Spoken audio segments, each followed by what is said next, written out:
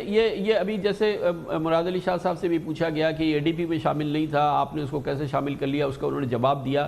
یہ مجھے ذرا بتائیے گا کہ نیب ہم سے آج کہتی ہے کہ اس کیس کا مرکزی ملزم شرجیل انعام میمن ہے، وہ کیوں کہہ رہے ہیں کہ اس کا مرکزی ملزم شرجیل انعام میمن ہے؟ خان صاحب، نیب کے پاس جو کچھ اپروورز نے جو بیانات ریکارڈ کرائے ہیں اس میں محکمہ بلدیات کا اور پبلک ہیلتھ انجینئر کے ایک سابق سیکٹری بھی ہے خاتون اور دیگر افسران ہیں، انہوں نے اپنے جو بیانات ہیں اس میں یہ لگایا ہے، الزام لگایا ہے، ان میں یہ کہا ہے کہ یہ جو منصوبہ آؤٹ سائڈ اے ڈی پی اور غیر قانونی طور پر یہ شروع کیا تھا، اس میں کوڈل فارمیلٹیز جو ٹھیکے دینے کی ہیں وہ تمام کوڈل فارمیلٹیز کی خلاف ورزی کی گئی تھی، تو انہوں نے اپنے بیانات میں یہ الزام لگایا کہ یہ شرجیل انعام میمن صاحب اور جو دیگر ہیں ان کے حکم پر یہ سب کچھ ہوا اور ان کے حکم پر یہ ساری out side A D Ps اور اسپیشل یہ رقم جاری کی جو ایڈوانس میں جاری کی، اور نیب یہ کہتی ہے کہ اس میں سے رشوت کی رقم جو ہے وہ پھر جعلی بینک اکاؤنٹس میں بھی جمع کرائی گئی ہے، یہاں سے جو رقم جنریٹ کی تھی شرجیل انعام میمن نے۔ جی خان صاحب، اس منصوبے میں جو حکومت سندھ کے اپنے جو سابق سیکٹری نے جو رپورٹ بھیجی تھی نیب میں، ان میں انہوں نے تقریباً بتایا تھا کہ اس میں تقریباً 4 ارب روپے کا فراڈ ہوا ہے، اور نیب سندھ نے یہ کمال دکھایا تھا کہ ہائی کورٹ میں بتایا کہ جی یہ اس منصوبے کی ہم نے تحقیقات کی، اس کیس کو کلوز کرنے کی انہوں نے سفارش کی تھی، لیکن بعد میں پتہ چلا کہ جب جی آئی ٹی کی رپورٹ آئی تو اس منصوبے کے تو پیسے جی آئی ٹی اکاؤنٹ میں گئے، پھر نیب پنڈی نے اس کو جب دوبارہ انویسٹیگیٹ کیا تو پھر یہ سامنے آیا کہ یہ تو ایک بہت بڑا فراڈ ہے جس کو نیب سندھ ختم کرنے جا رہی تھی۔ گویا کہ یہ جو ہم اس پروگرام میں کہتے رہے کہ اب سے کچھ عرصے پہلے تک نیب سندھ پہ پیپلز پارٹی کے موجودہ یہاں کے کرتے دھرتے تو ان کا زبردست انفلوئنس تھا، اور وہ کئی کیسز جو ہمارے سامنے موجود ہیں جو پراسرار طریقے سے نیب نے بند کر دیے تھے۔ اب سے 6 مہینے پہلے جو یہاں نیب کا نظام تھا وہ یہ کیس ثابت کرتا ہے، ان میں سے ایک کیس ہے کہ کس طرح سے یہاں خود نیب میں گھپلا ہوتا تھا۔ بالکل خان صاحب، یہ ریکارڈ پہ موجود ہے، یعنی کہ سندھ ہائی کورٹ میں نیب سندھ کے افسران نے لکھ کر دیا جی ہم نے اس میں کچھ نہیں ملا، حالانکہ سندھ گورنمنٹ کے اپنے افسران نے پوری رپورٹ بھیجی تھی کہ بھائی اس میں تقریباً 7 ارب روپے کا گھپلا ہوا ہے، اور انہوں نے رفع دفع کر کے انہوں نے کہا کہ اس میں کچھ نہیں ہوا۔ بعد میں جب جی آئی ٹی میں ایسے 3 کیسز ہیں جن کی نشاندہی جی آئی ٹی میں ہوئی اور اس کو نیب سندھ پہلے ختم کر چکی تھی، بند کر چکی تھی، بعد میں جی آئی ٹی میں یہ دوبارہ آئے، اور ان تمام کیسز میں جو ملزمان ہیں انہوں نے پلی بارگین کر کے پیسے بھی واپس دیے، اور وہ ریفرنسز اس میں بعض ریفرنس ابھی بھی احتساب عدالت پنڈی میں چل رہے ہیں۔ یہ تو خود ایک الگ ریفرنس ہے، یہ تو خود ایک ریفرنس ہے نیب کے خلاف، جس طرح سے اس نے کیسز بند کیے ہیں اور پھر لوگوں نے پلی بارگین کی ہے اور کنفیشن ہوئے ہیں اور چیزیں سامنے آئی ہیں، یہ خود تحقیق طلب مسئلہ ہے۔ ذرا مختصراً یہ بھی بتا دیجیے کہ چیف منسٹر مراد علی شاہ کا رول کیا ہے، وہ کیوں ملزم ہے اس کیس کے اندر؟ خان صاحب، اس پر الزام یہ ہے کہ سب سے پہلے تو وہ جو out side A D P scheme گئی تو اس پہ اعتراضات تھے، پی این ڈی ڈپارٹمنٹ کے اعتراضات تھے کہ جی فیزیبلٹی رپورٹ نہیں ہے، اس کی کوڈل فارمیلٹیز پوری نہیں ہے۔ وہ تقریباً 4 ارب روپے کی scheme out side A D P approve ہوئی، اور اس کے بعد اس پہ 2 ارب خرچ ہوئے۔ دوسرے سال اس منصوبے کے لیے صرف 50 کروڑ روپے رکھے گئے تھے، لیکن بعد میں outside A D P outside budget 1500 million 1.5 ارب روپے جاری ہوئے، اور وہ جو سمری گئی تھی اس میں پی این ڈی ڈپارٹمنٹ نے کہا کہ بھائی پہلے جو 16 لائٹ لگی ہیں ان میں سے بیشتر نہیں چل رہی، ناکارہ ہیں، اور چیف سیکرٹری نے مخالفت کی، سیکرٹری خزانہ نے مخالفت کی کہ آؤٹ سائڈ اے ڈی پی دوسرے منصوبے سے کاٹ کر پیسے اس منصوبے کو نہیں دیے جائے، لیکن سید مراد علی شاہ نے اس کی پرواہ کیے بغیر وہ 1500 ملین جاری کرنے کی سفارش کی، اور وہ پیسے ان کو جاری ہو گئے۔ تو اس میں ان کی ملی بھگت کا الزام ہے، مس یوز آف اتھارٹی کا جی ثابت ہوا ہے۔ جی جی یہ بتائیے گا حکومت سندھ نے کبھی کوئی اس پہ نوٹس لیا کہ یہ 7.5 ارب روپے سے ہم نے اندرون سندھ کو روشن کرنے کا پلان بنایا تھا، یہ اندھیرے کا پلان بن گیا، یہ 7.5 ارب روپے کہاں چلے گئے، اور اس حوالے سے حکومت سندھ نے کوئی کارروائی کی اپنی؟ نہیں، حکومت سندھ نے تو خان صاحب کوئی کارروائی نہیں کی۔ حیرت انگیز بات یہ ہے کہ یہ اس منصوبے کا فیز 3 آج بھی اے ڈی پی میں موجود ہے، آج بھی آن گوئنگ اسکیم تک موجود ہے۔ جو ٹھیکیدار پلی بارگین کر کے آیا ہے نیب سے اس کیس میں، وہ آج بھی ٹھیکیدار ہے، اس کا ٹھیکہ منسوخ نہیں ہوا۔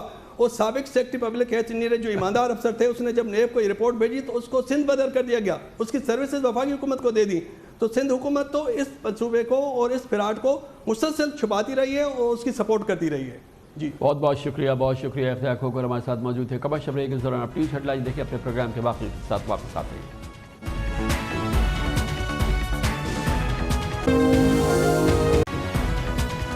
پاکستان میں عوام کی آنکھوں میں دھول جھونک کے من مانا منافع کمانے کا ایک اور اسکینڈل سامنے آیا ہے. ہوشربہ اسکینڈل ہے اور اس کا تعلق ہے عالمی منڈی میں گرتی ہوئی تیل کی قیمتوں کے حوالے سے، جو کہ پچھلے 3 ماہ کے دوران 45% گر چکی ہیں. پاکستان میں بھی پیٹرولیم مصنوعات کی قیمتیں 36% گری ہیں اور یہ یقیناً ایک امپورٹنٹ بات ہے، مگر ایک اہم بات یہ ہے کہ پیٹرولیم مصنوعات کی ایک قسم جس کو کہ ہائی آکٹین کہا جاتا ہے، اس کی قیمتوں میں پاکستان کے پیٹرول کمپنیز نے، آئل مارکیٹنگ کمپنیز نے کوئی کمی نہیں کی، گو کہ پیٹرول 114 روپے سے 40 روپے سستا ہو کے اب تقریباً 74 روپے لیٹر ہو چکا ہے. ڈیزل 122 روپے سے 42 روپے سستا ہو کے 80 روپے لیٹر ہو گیا ہے. لیکن ہائی آکٹین وہ پیٹرول کی قسم ہے، آئل کی قسم ہے، جو کہ اب سے 3 ماہ پہلے بھی تقریباً لگ بھگ 160 روپے 154 روپے پر لیٹر ہوتی تھی. آج بھی اس کی یہی قیمت ہے، اور جس کی وجہ سے پاکستان کی آئل مارکیٹنگ کمپنی جس میں P S O, shell, total, x, معاف کیجیے گا، کالٹیکس، ہیسکال، یہ ساری کمپنیز کی چاندی ہو گئی ہے. انہوں نے کروڑوں اربوں روپوں کے منافع کمائے ہیں، اور اس کی بنیادی وجہ یہ ہے کہ تیل کی اس قسم کو ڈی ریگولیٹ رکھا گیا ہے. حکومت نے آئل مارکیٹنگ کمپنیز کو اجازت دی ہے، نہ جانے کیوں اجازت دی گئی تھی کہ اس قسم کو آپ خود اس کی قیمتوں کا تعین کیا کریں، آپ خود اس کی قیمتوں کا تعین کر کے جو چاہیں آپ لوگوں سے وصول کیا کریں. اور اسی آڑ کے اندر جب عالمی منڈی میں تیل کی قیمتیں تقریباً آدھی رہ گئی، اس قسم کی کیونکہ یہ اختیار میں تھا آئل مارکیٹنگ کمپنیز کے، انہوں نے اس کی قیمت میں کمی نہیں کی، عوام سے من مانا منافع وصول کرتی رہی. اور اس کا ایک اور بہت ہی پیچیدہ صورتحال سامنے آئی جب 1 جون سے تیل کی مصنوعات کی قیمتوں میں حکومت نے ایک اور کمی کی.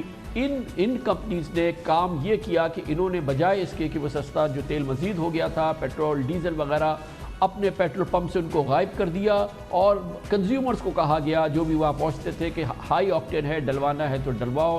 غریب ترین موٹر سائیکل والا بھی، ایک عام پاکستانی بھی، اور ایک دوسرا کوئی ہر قسم کے پاکستانیوں کو مجبور کیا گیا اکثر پیٹرول پمپ پہ کہ وہ ہائی آکٹین ڈالیں. اور اس طرح سے ان کمپنیز نے اپنے من مانے منافع کو اربوں روپے میں اس کا اضافہ کر دیا ہے. یہ صورتحال مزید گھمبیر ہوئی، اور اس میں سب سے امپورٹنٹ بات یہ ہے کہ OGRA, oil and gas regulatory authority, جس کا کام ہے اس چیز پہ نظر رکھنا، جس کا کام تھا کہ اس قسم کی منمانی کو روکے، اس نے یہ نہ کیا. لگتا یہ ہے کہ کھلا ملاپ تھا یہ ان آئل مارکیٹنگ کمپنیز اور اوگرا کے درمیان. یہ بھی بڑی امپورٹنٹ بات ہے کہ حکومتی شخصیات نے بھی اس کا نوٹس نہیں لیا، اور کل پہلی بار اس کا ذکر ECC میں سامنے آیا، اور جس کے بعد اب اس میں کچھ ہلچل شروع ہوئی ہے. کمپٹیٹو کمیشن آف پاکستان نے آج کہا ہے، گو کہ یہ معاملہ 3 مہینے سے چل رہا ہے، کہ وہ جاننا چاہتا ہے کہ کیا کوئی کارٹلائزیشن ہوئی ہے ان کمپنیز کے درمیان. انہوں نے مل کے عوام کو اس انداز سے دھوکہ دیا ہے، اور یہ کیفیت جو ہے وہ بہت ہی خطرناک کیفیت ہے، اور یہ اربوں روپے کی منافع کا اسکینڈل ہے.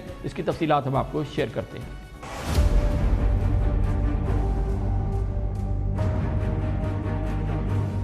مسلم لیگ نون کی حکومت نے اکتوبر 2016 میں ہائی آکٹین کی قیمت کو ڈی ریگولیٹ کر کے آئل کمپنیوں کو ہائی آکٹین درآمد کرنے اور قیمت مقرر کرنے کی کھلی چھوٹ دی تھی. بظاہر اس کا مقصد مقابلے کی فضا قائم کر کے عوام کو فائدہ پہنچانا تھا. چند مہینے ایسا ہوا، لیکن پھر آئل مارکیٹنگ کمپنیوں نے ہائی آکٹین کے سلسلے میں من مانی، ناجائز منافع خوری اور کارٹلائزیشن شروع کر دی. آئل سیکٹر کے ماہرین کے مطابق تیل کی عالمی منڈی میں ہائی آکٹین $3 فی بیرل مہنگا ہے، یعنی عام پیٹرول اور ہائی آکٹین کی قیمتوں میں 2 سے 3 روپے لیٹر فرق ہونا چاہیے. لیکن پاکستان میں ہائی آکٹین کی قیمت 160 روپے لیٹر یعنی عام پیٹرول سے دگنی سے بھی زیادہ ہے. گویا آئل کمپنیاں ہائی آکٹین پر کم سے کم 80 روپے لیٹر یعنی 100% منافع کما رہی ہیں.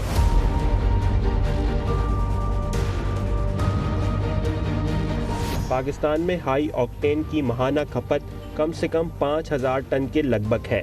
ملک میں پیٹرولیم مصنوعات کی قیمتوں میں کمی کے بعد پچھلے 4 دنوں سے پیٹرول کی ڈیمانڈ اور سپلائی کا مسئلہ سامنے آ رہا ہے. پیٹرول کی عدم دستیابی اور مصنوعی قلت سے بیشتر پیٹرول پمپ بند ہو گئے ہیں. کئی پیٹرول پمپس پر گاڑیوں کی طویل قطاریں نظر آتی ہیں، جبکہ زیادہ تر پیٹرول پمپ پر شہریوں کو مہنگا ہائی آکٹین ڈلوانے پر مجبور کیا جا رہا ہے۔ گاڑیاں تو گاڑیاں، موٹر سائیکل والوں کے پاس بھی ہائی آکٹین خریدنے کے سوا چارہ نہیں۔ یہ گھمبیر صورتحال، اس پہ بات کرنے کے لیے ہم نے دعوت دی ہے حکومت کے پیٹرولیم کے حوالے سے سب سے امپورٹنٹ شخصیت وزیر اعظم کے معاون خصوصی برائے پیٹرولیم جناب ندیم بابر ہمارے ساتھ موجود ہیں۔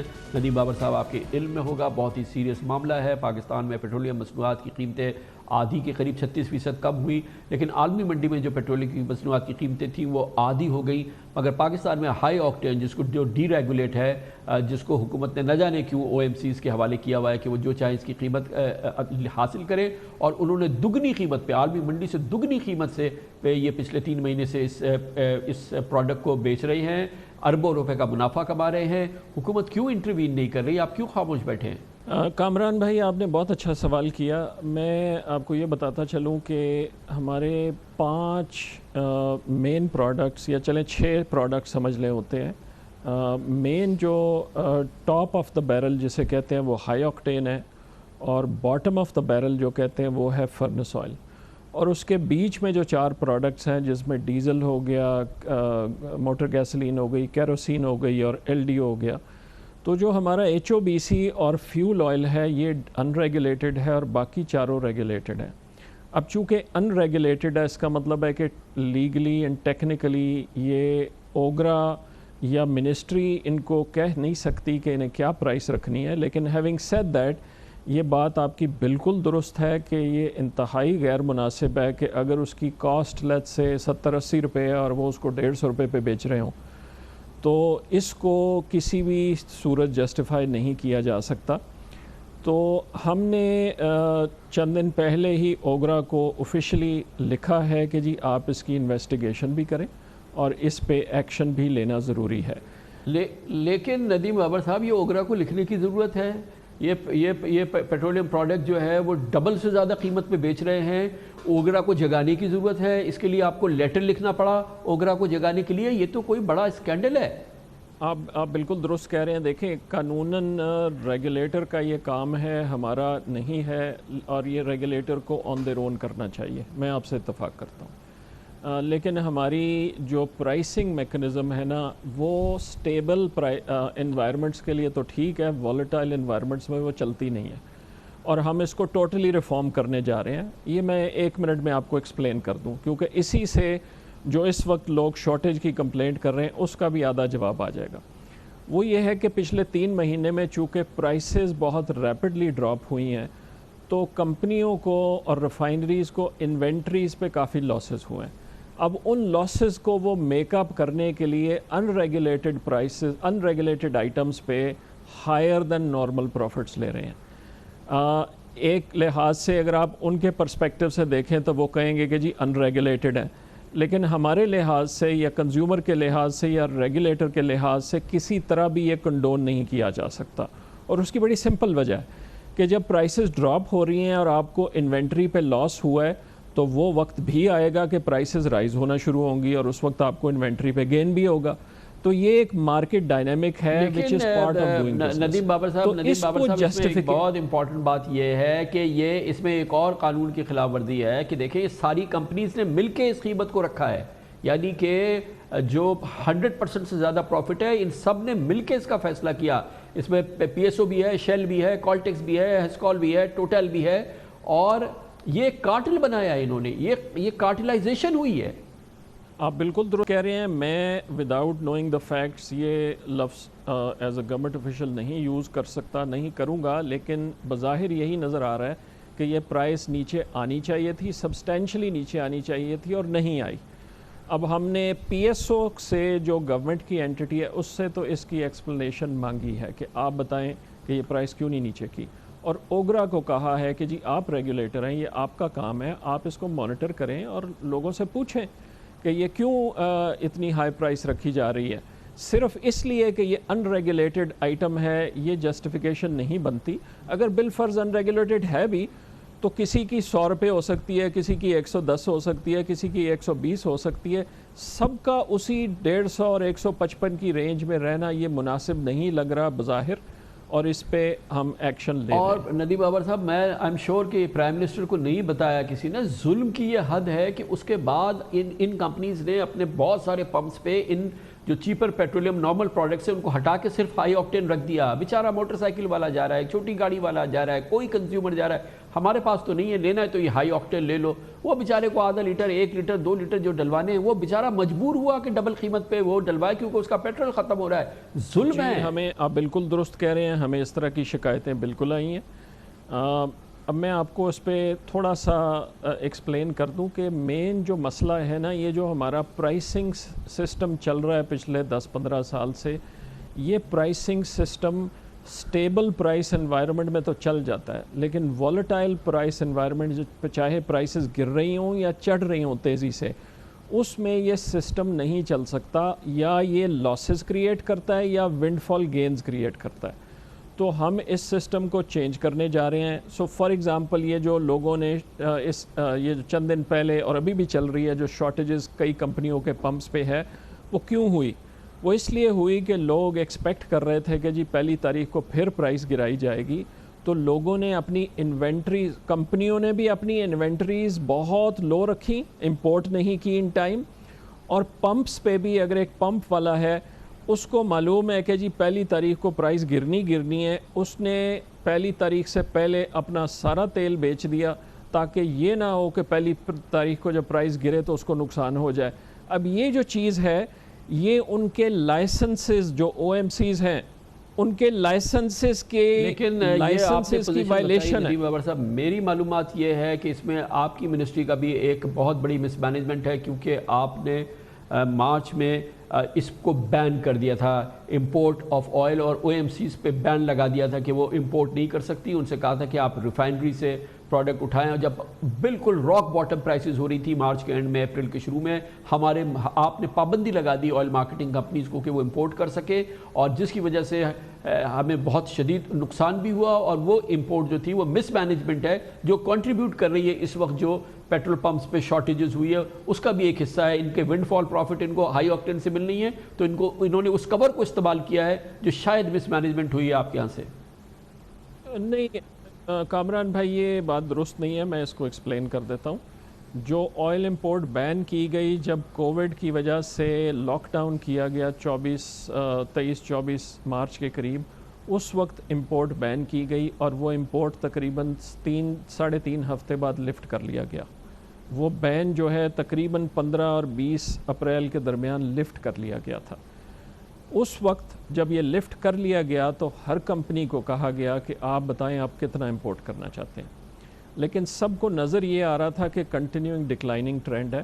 تو جو ہم نے لوگوں کو اپروولز بھی دیں کہ آپ جتنا امپورٹ کرنا چاہتے ہیں کر لیں, سب نے اتنا امپورٹ نہیں کیا, کیونکہ ان کو نظر یہ آ رہا تھا کہ ڈکلائننگ ٹرینڈ میں جتنا بھی وہ امپورٹ کریں گے وہ اوور ٹائم جب تک پرائس ڈکلائن ہوتی جا رہی ہے ان کو اس پہ نقصان ہوگا.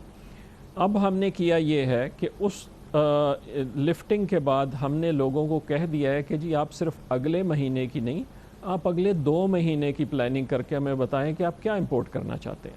اور اسی طرح ہم نے ریفائنریز کو کہا ہے کہ آپ اگلے مہینے کی نہیں, آپ اگلے 3 مہینے کی کروڈ کی بتائیں ہمیں. دیکھیں اس سے ہم نے ایک بڑی اپرچونٹی مس کی. یہ راک باٹم پرائسز تھی جب یہ کہ $17, $18, $16, $20 پر بیرل تھا, ہم نے پابندی لگا کے رکھی, اور یہ اس سے ہم نے ایک بہت بڑا ہمارے جو فائدہ ہو سکتا تھا وہ بھی نقصان ہوا, اور پھر اس کے آگے شارٹیجز ہو گئے. یہ ہم بالکل مینیج نہیں کر سکے. نہیں کامران بھائی, یہ اگین یہ او ایم سیز کا نیریٹو ضرور ہو سکتا ہے, یہ فیکٹس نہیں ہے. راک باٹم پرائسز جو ہیں وہ 20-22 اپریل کے قریب آئی تھی. ہم نے کوئی اپریل کی 15 تاریخ کے قریب لفٹ کر دیا تھا کہ آپ جو لانا چاہتا ہے بتائے کتنا لانا ہے. اور پی ایس او کو جو گورنمنٹ اینٹی ہے اس کو تو پیپرا رولز فالو کر کے 30 یا 45 دن کے ٹینڈرز کرنے پڑتے ہیں, لیکن جو پرائیویٹ او ایم سیز ہیں وہ تو 1 ہفتے کے پیریڈ میں لا سکتی ہیں گلف سے, 3 دن کا سیلنگ ٹائم ہے.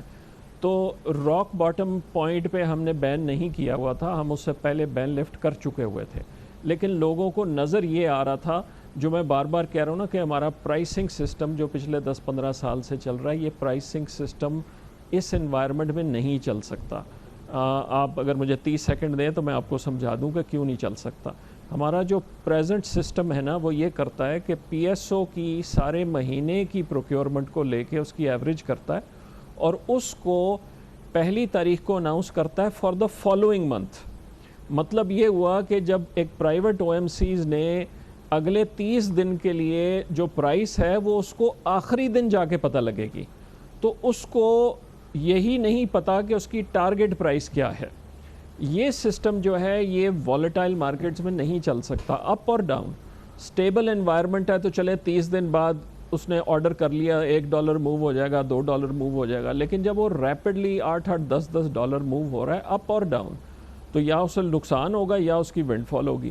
یہ چیز ہم اس کو کمپلیٹلی چینج کرنے جا رہے ہیں کہ ہمیں ایک ٹرانسپیرنٹ انڈیکس سامنے رکھے، پلیٹس ہے یا جو بھی انڈیکس ہے، کہ اس کی مہینے کی ایوریج ہے. لوگوں کو روز کے روز پتہ لگ رہا ہے کہ وہ پلیٹس کی ایوریج کیا بن رہی ہے، اس کی بیسس پہ وہ اگلے اپنے 2 مہینے کی پروکیورمنٹ ارینج کریں. اور اگر کوئی اپنے لائسنس کی وائلیشن کرتا ہے کہ جب پرائس نیچے جا رہی ہے تو وہ اپنے سٹاک مینٹین نہ کرے 21 دن کے، اور جب پرائس اوپر چڑھ رہی ہے تو وہ مینٹین کر لیں، تو this is clearly a manipulation of the licence terms that they have been given. اور اس پہ کل ای سی سی میں بھی بڑی ڈیٹیل ڈسکشن ہوئی ہے اور اوگرا کو کلیئرلی کہا گیا ہے کہ آپ اس کنڈیشن کو انفورس کروائیں اور جو اس کو وائلیٹ کر رہا ہے. مگر ندیم بابر صاحب یہ کب تک یہ اوگرا کر کیا رہی ہے؟ یہ اگر اپنے ایگریمنٹ کے جو کلاز ہیں ان کو وائلیٹ کر رہے ہیں، او ایم سیز ونڈ فال کما رہے ہیں اور یہ سارا کچھ ہو رہا ہے، یہ پرائسنگ جو ہے اس کو مینیپولیٹ کیا جا رہا ہے، تو یہ پھر ای سی سی اٹھے اور اوگرا کو جگائے. یہ تو پرائم منسٹر کا کیس ہے کہ ان کو اس کی پوری تحقیق کرنی چاہیے، تفتیش کرنی چاہیے. یہ ایک بہت بڑا اسکینڈل ہے اور اس میں کھنگالنا پڑے گا ان کو، اپنی ٹیم کو اوپر سے نیچے تک. اوگرا کے حوالے سے اس میں خاص طور پہ ظاہر ہے پوری ایک چارج شیٹ ہے جو سب بن کے سامنے آ رہی ہے. اس پر ہم مزید انڈیپینڈنٹ رائے حاصل کرتے ہیں. ہمیں جوائن کریں سمیع اللہ طارق جو ہیڈ آف ریسرچ ہے پاک کویت انویسٹمنٹ کے. سمیع اللہ بتائیے گا کہ کتنا بڑا منافع کمایا آئل مارکیٹنگ کمپنیز کے لیے جو کہا جا رہا ہے ونڈ فال حکومت آ کے بند کر کے بیٹھی رہی اور ہائی آکٹین کی جو کاسٹ ہے اس سے ڈبل وہ عوام کو بیچتے رہے. دیکھیے جی ایسا ہے کہ ہمارے یہاں جو ہے وہ ایک پروڈکٹ بکتی ہے، اس کو کہتے ہیں ہم پیٹرول، جو کہ رون 92 ہوتا ہے، اور ایک ہمارے یہاں جو پروڈکٹ بکتی ہے اس کا ہائی آکٹین کہتے ہیں یا کچھ جو ہے کمپنی اپنے نام سے بیچتی ہیں، اس کو وہ ہوتا ہے رون 95 سے 97. کچھ کمپنیاں رون 95 پروڈکٹ بیچ رہی ہیں، کچھ رون 97 بیچ رہی ہیں. تو یہ جو پریمیم گریڈ ہے یہ تقریباً $2 سے $3 بیرل پریمیم پہ ٹریڈ ہوتا ہے موٹر گیسولین سے انٹرنیشنل پرائس. تو عالمی قیمتوں کے مقابلے میں $2 سے $3 بیرل پریمیم کا مطلب تقریباً ₹3 کے لگ بھگ قیمت جو ہے اس کی پر لیٹر ریفائننگ سٹیج پہ زیادہ ہونی چاہیے. تو لگا تو یہ $5 زیادہ چارج کر لیں اس کے مقابلے میں. لیکن چونکہ یہ گورنمنٹ نے پروڈکٹ ڈی ریگولیٹڈ رکھی تھی تو اس میں جو ہے یہ لوگ کافی زیادہ منافع چارج کرتے ہیں.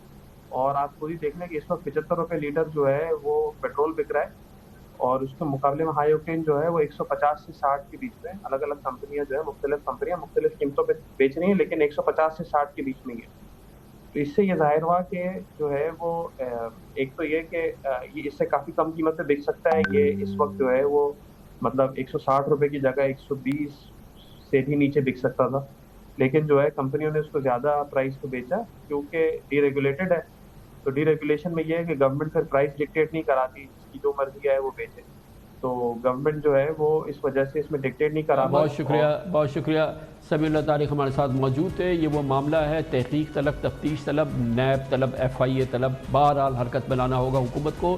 پہلے اوگرا والوں سے پوچھنا ہوگا، اوگرا والوں کا پکڑنا ہوگا اور پھر دیکھنا ہوگا کہ کیا لنک تھا جس کی وجہ سے یہ ڈبل پرائسنگ الاؤ کی اوگرا نے اور ہاتھ پہ ہاتھ دھرے بیٹھی رہی.